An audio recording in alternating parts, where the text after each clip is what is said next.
And thank you, Mr. Secretary, for appearing before this committee one last time before year's end. Secretary Mnuchin, in the Council's annual report, it recommended that government and private sector should have more effective information sharing practices. Could you expand on how agencies can best work with financial institutions to address cyber security concerns without inhibiting the growth of emerging technologies? So as I highlighted in my opening comments, cybersecurity is one of my most important priorities.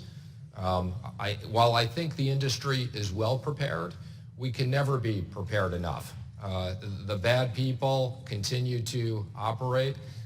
We need to make sure that our financial markets are not only protected for today, but are protected for the future. And it's a coordinated response between private companies, public companies, the intel community, as well as the Treasury and the regulators. Secretary, in what ways is FSOC and its members educating the general public on cybersecurity risk, particularly, as you noted, those coming from bad actors and bad actors abroad too?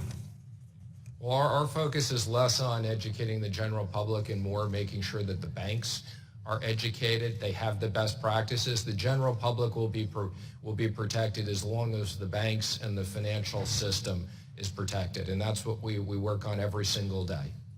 One last question, and thinking of my colleague discussing Brexit for a moment. You're in a unique position with your finger on the national economy, a business person of much experience. Could you speak for a moment about the potentially how much better the USMCA deal is for American workers and why it's essential for the economy that we act swiftly on that in this body?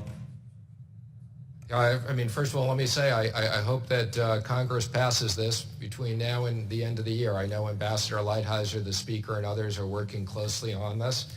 And this will be a terrific win for American workers, for the American economy. Our largest trading partners are Mexico and Canada. These economies are interlinked. This is a great step for growth. Thank you, Mr. Secretary. And with that, Madam Chair, I yield back.